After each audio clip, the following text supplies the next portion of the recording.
Hello guys, andito ako sa bahay namin dito sa Legend. Ayun, ang bahay namin noon dito guys. Ayan oh. Ito yung bahay namin dati noon guys. Ayun, nasa 18th floor. Ayan. Namasyal ako at namanihatid lang ako guys. Ayan, nandito tayo sa loob. Ayan guys. Thank you for watching. Ayan ang The Legend condo guys. Ayan, makikita po nyo guys. Dito ako tumira ng 20 years. Ayan. Napakaganda niyan guys at napaka aliwalas, convenience siya.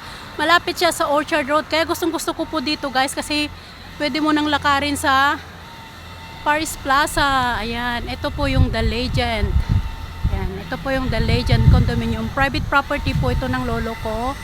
Ayan, napakaganda po niya guys. Ayan. Buti may chance po tayo nakapunta rito. May chance po tayo mag-vlog, may chance po tayo mag-picture. Ayan po yung mga kalapit niyang building. Ayan. Pero ito po talaga yun. Dito po ako tumira ng 20 years. Ayan guys, nakakamiss at more fun po dito kasi ang dami ko pong mga kaibigan dito. Napakabait po nila guys. Ayan. Lahat niyan oh. Ang ganda ng sceneries niya dito guys kasi ito po ay 25 years real estate. Ayan po ang The Legend condo. Ang The Legend condo. Ayan. Ito guys oh. Makikita nyo yan po yung kanyang. Ayan po ang The Legend. Maganda po dito sa loob. Ayan. Ito po may sarili silang gym. May sarili po silang swimming pool. Ayan. Hi. Makikita po natin dito yung kanilang ayan, ito po yung raffle swing. Ayan.